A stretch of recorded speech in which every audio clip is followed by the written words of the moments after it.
In this week's video, I'm going to be doing an atheist book review of the Unearthly Trilogy by Cynthia Hand. The first book is Unearthly, the second one, Hallowed, and the third one, Boundless.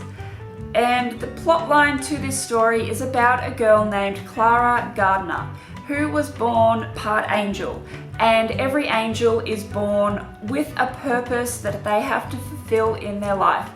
And knowing that these books were about angels, I did have a suspicion that there would be religious context in these books. And being an atheist, I am hesitant to pick up a book knowing or thinking that there might be religious context in a book, but I was pleasantly surprised.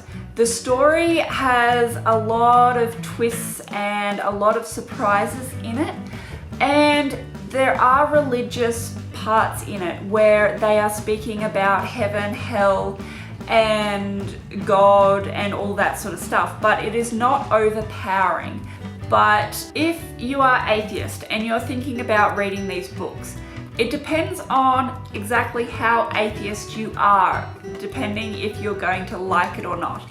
If you cannot stand even the mention of God or heaven or hell, you are not going to like these books, but I did enjoy it even with the religious context in it.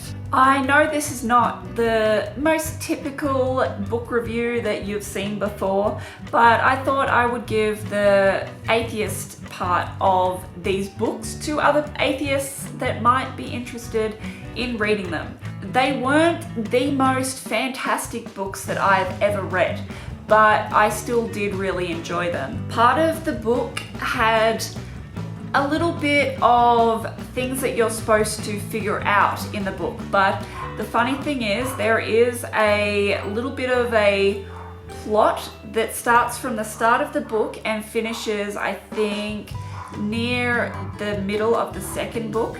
But the funny thing is that I had figured out this plot line right at the first chapter of the first book. So some of the story is very predictable, or I found it very predictable. But there are a few other parts in the books that really catch you and you're like, oh wow, I did not expect that. But all in all, the book was good, slightly predictable, very cliche, but still relatively enjoyable. Thank you so much for watching. I hope you liked it, and if you did, please give it a big thumbs up. And I apologize for anybody who is religious.